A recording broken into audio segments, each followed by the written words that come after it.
미국 갱단의 보스가 가난한 러시아 미녀를 사랑하게 되어 그녀에게 최고 지위와 평생 쓰고도 남을 돈을 아낌없이 지원해 주었습니다. 얼핏 보기엔 동화 속 이야기 같지만 사실 아주 잔혹한 뒷내용이 숨겨져 있습니다. 아름다운 사랑은 형사사건의 시작일 수도 있습니다. 탐욕과 욕망은 결국 한 여자의 몸과 영혼을 불태워 결국 되돌릴 수 없는 선택을 하게 되었습니다. 안녕하세요 여러분. 미스터리 수사국입니다. 지금부터 2000년으로 돌아가 사건을 확인해 봅시다. 사건은 미국 뉴욕주 스태튼 아일랜드에서 일어났습니다. 스태튼 아일랜드는 뉴욕주에서 가장 남쪽에 있고 비교적 외진 곳에 있어 인구가 적고 교통도 불편하였습니다. 하지만 아름다운 자연 환경으로 많은 부자들이 이곳에 정착하며 살았습니다. 미국의 유대인 억만장자 보리스 키에슬레스와 그의 아내 레노치카 바리셰바도 이곳 주민이었죠. 여러분은 아내의 이름으로 그녀가 러시아 사람인 걸 알 수 있을 것입니다. 아내는 보리스와 결혼한 후 성을 바꾸고 또 엘레나 키에스라는 영어 이름을 지었습니다. 백만장자와 금발미녀의 결혼은 진정한 사랑보다 서로 목적을 갖고 결혼했다고 볼 수 있습니다. 그들이 그곳에 정착한 목적은 다른 부자와 달랐습니다. 두 사람이 뉴욕에 도착하자 그의 아내 엘레나는 햇볕을 타는 게 싫다며 수영장에 있는 집을 원했습니다. 남편 보리스는 섬에 있는 한 주택을 살펴보고 바로 다음 날 400만 달러, 하나로 약 54억 원으로 전액 현금으로 그 주택을 구매했습니다. 2000년 초반 400만 달러는 결코 적은 금액이 아니었습니다. 보리스가 갚으라고 해도 반대하는 사람이 없을 것입니다. 보리스는 대기업인 알보인터이라는 제트 연료 회사를 소유하고 있는 사업가였습니다. 그는 국제항공유를 판매하여 많은 돈을 벌게 되었습니다. 그럼 과연 그는 평범한 사업가였을까요? 자세히 생각해보면 일반 사업가라면 항공유를 판매할 수가 없을 것입니다. 이는 강력한 관계망이 필요했습니다. 보리스는 그 관계로 돈을 많이 벌 수 있었을 뿐만 아니라 또 한 조직의 리더였습니다. 사실 보리스는 오래전부터 정부가 예의주시 중이었습니다. FBI는 그가 미국과 러시아의 불법 조직을 위해 자금을 세탁한 것을 의심하고 있었지만 자금의 출처를 추적하기가 어려웠습니다. 그는 전 세계 곳곳의 부동산을 구입하고 투자회사를 설립하여 연금기금과 여러 사업을 진행해왔습니다. 겉보기엔 정상적이고 대량의 현금이 출금된 적도 없었죠. 돈 버는 데 이익이 우선이었습니다. 깽단 간의 싸움도 꽤 치열했습니다. 보리스 주변에도 많은 사람이 목숨을 잃었습니다. 보리스는 아내와 아이의 안전을 위해 작은 섬에 정착시켰습니다.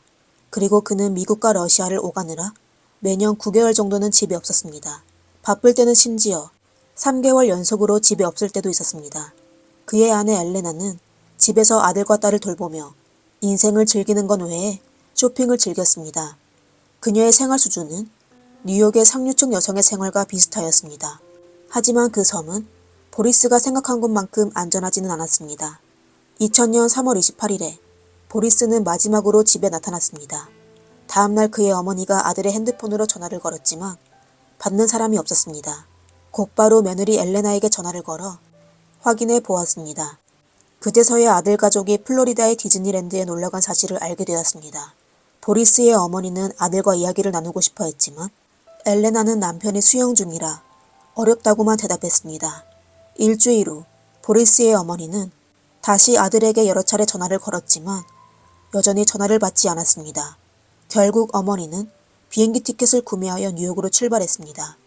4월 6일, 오랫동안 아들과 연락이 닿지 않아 섬으로 가 아들을 찾으려고 했습니다. 하지만 엘레나는 아쉽지만 보리스는 출장 중입니다. 라고만 대답했습니다. 그녀의 말을 들은 보리스의 어머니는 평소 사소한 일도 다 말해주는 아들이 갑자기 연락두절이 되어 걱정되었습니다. 시어머니의 걱정을 들은 엘레나는 여유로운 표정으로 보리스 일이 갑자기 바빠져 최근 이런 일이 자주 있다고 대답했습니다. 보리스의 어머니는 잠깐 고민하다가 일단 아들의 집에서 기다리기로 했습니다. 하지만 며칠이 지났는데도 보리스는 감감무소식이었습니다. 보리스의 어머니는 매우 불안했지만 엘레나는 태연하게 생활했습니다. 그녀는 매일 비싼 와인을 마시고 미용실에 다니고 애프터눈티를 마시며 남편의 실종에 전혀 신경 쓰지 않았습니다. 시간은 빠르게 흘러 또 한 주가 지나갔습니다. 보리스가 연락 두절된 지 15일 후인 4월 12일 보리스의 어머니는 엘레나를 집 밖으로 내쫓으며 경찰에게 신고하라고 지시했습니다. 이에 엘레나는 확실히 경찰서에 갔지만 술을 너무 많이 마셔 경찰서 바닥에 쓰러져 의식을 잃었습니다. 경찰은 엘레나의 인사불성에 병원으로 데려갔습니다. 결국 과도한 음주로 진단받았습니다. 처음에 경찰은 보리스의 실종을 적극적으로 수사하지 않았습니다. 경찰의 감시 아래 있었기 때문에 보리스의 행적 패턴을 파악하기 쉬워서였죠. 그는 사업상 이유로 국제 불법단체와 왕래하느라 종종 며칠씩 사라지곤 했습니다. 경찰은 이번에도 그가 위협을 받아 잠시 사라진 것으로 추측했습니다. 하지만 경찰은 곧 뭔가 이상하다는 걸 알게 되었습니다. 경찰 잠복요원의 보고에 의하면 보리스는 갑자기 실종되어 그의 파트너들도 그를 급히 찾고 있다는 것이었습니다. 게다가 최근에는 위험한 거래도 없었다고 말했습니다. 경찰은 우선 보리스의 가장 가까운 사람인 아내 엘레나와 보리스의 어머니를 찾아갔습니다. 신문 결과 보리스의 행적에 오류가 있었습니다. 엘레나는 얼마 전 아이들을 디즈니에 데려가 놀았다고 진술했지만 보리스는 사업상 문제로 떠나게 되어 디즈니에 함께 가지 않았습니다.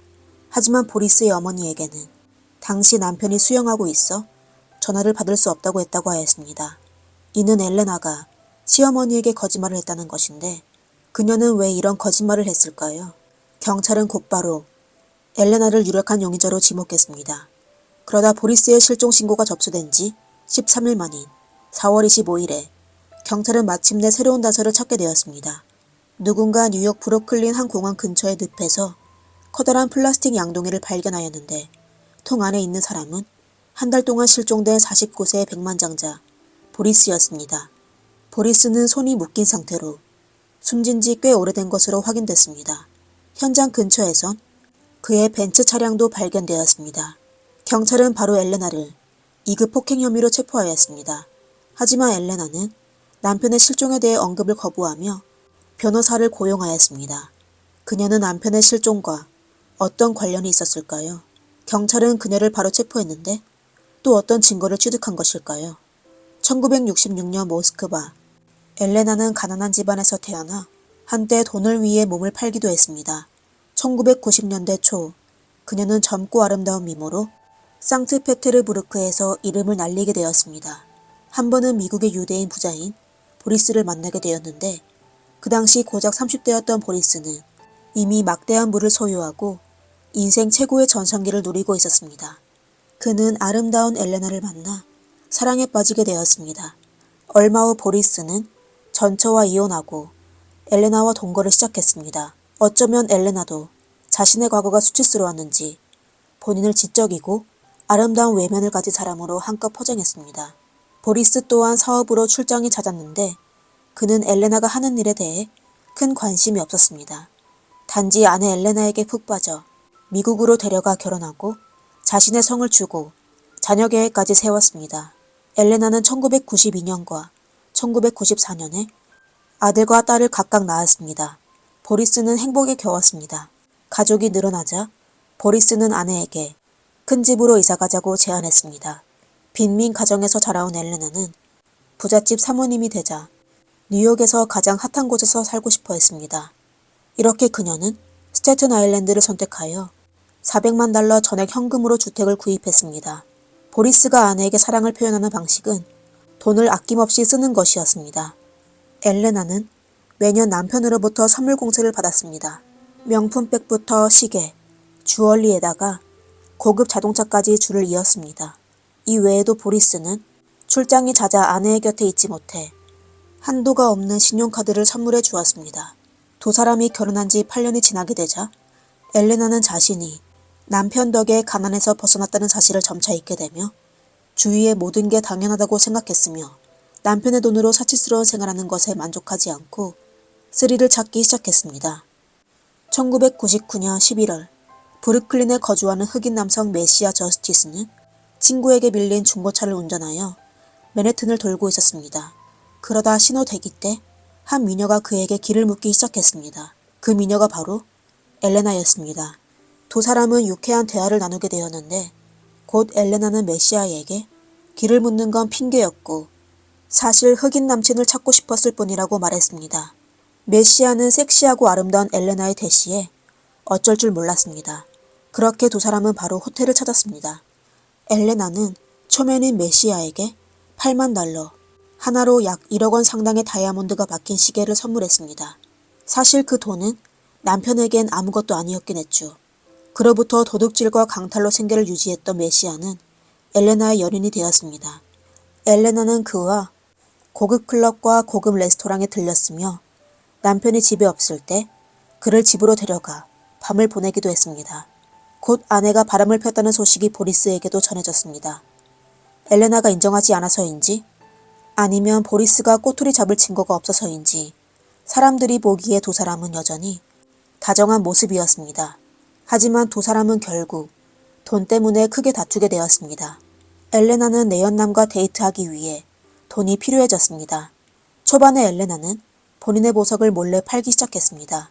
남편이 준 9만 달러, 하나로 약 1억 2천만 원 상당의 보석을 보석상에게 반값으로 팔았습니다. 현금이 남편의 의심을 피할 수 없다는 걸 알고 있었습니다. 하지만 보석상은 보리스가 함부로 대할 수 있는 사람이 아니라는 것을 알고 있어 그는 바로 보리스에게 그 사실을 알려주며 보석도 돌려주었습니다. 보리스는 아내의 행동에 분노하게 되었습니다.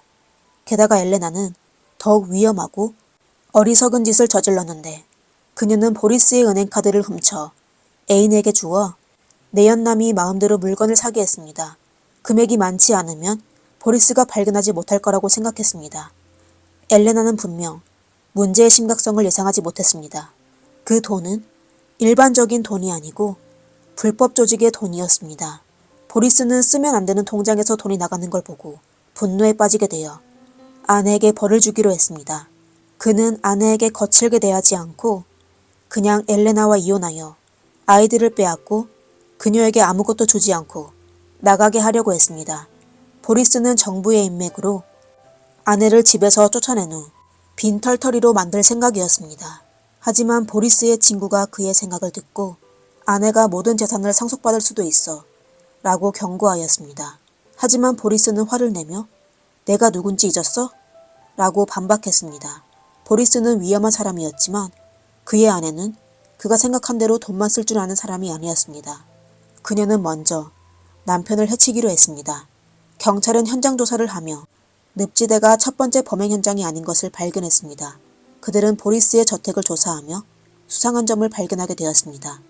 집에는 청소한 흔적이 있었으며 아무 일도 없어 보이는 집안의 지하실 카펫의 일부가 없어졌습니다. 경찰은 누군가가 증거를 숨기기 위해 카펫을 옮긴 것으로 추측했습니다. 따라서 범행 장소는 저택의 지하일 가능성이 높았습니다.